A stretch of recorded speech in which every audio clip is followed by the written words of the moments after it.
Hello everybody, welcome back to another Adobe Photoshop tutorial. In this one, we're in Adobe Photoshop 2022. It just launched and there's a whole bunch of changes I want to show you. In this one, I want to show you the Neural Filter Harmonization. What does it do? Very simple. It matches the color the color and tone of one layer to another layer. Let me show you first a finished copy. So here's what it looks like, for example, at the end. This is the original shot. This is the, I got a fighter jet coming through the purple clouds with the lightning. And obviously the jet doesn't really match the color that you would expect if it was this purple out and, there was lightning and, all that good stuff. You'd expect the colors to be a little different. So here is an example. Now I'm just going to go ahead and delete this layer and I'm going to show you how to do it from scratch. So let's go ahead and delete it and start from the beginning. Okay, so the first step here, I've got a background image. It is a nice purple sky with nice lightning flashing. And then I've got a picture of a fighter jet just sort of coming into the screen here, coming right into view. Okay, the next step is you want to head up now to Filter, if you're following along with me. And you're going to see here Neural Filters.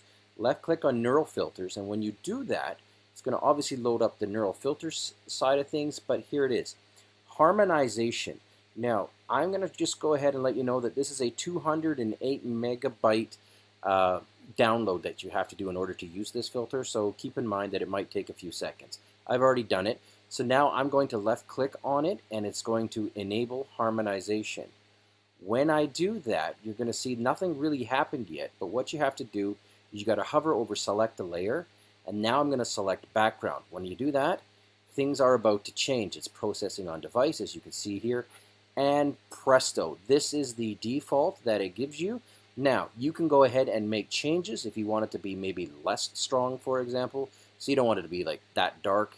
Maybe you want some more reds, even a little more magenta in there, even though it is pretty darn magenta, if I'm being honest.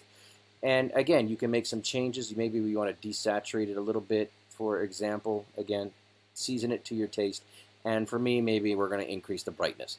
And again, these are all things that you can change, but by doing that, you can now see that when I left click on OK, before I do that, pardon me, it's going to output it to a new layer so you can compare.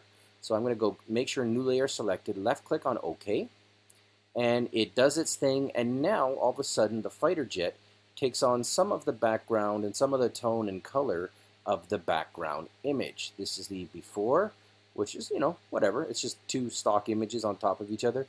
And now it's got a little bit of the flavor. That's all harmonization does. Thank you for watching this tutorial. Ton more stuff coming up. Stay tuned. Be back soon.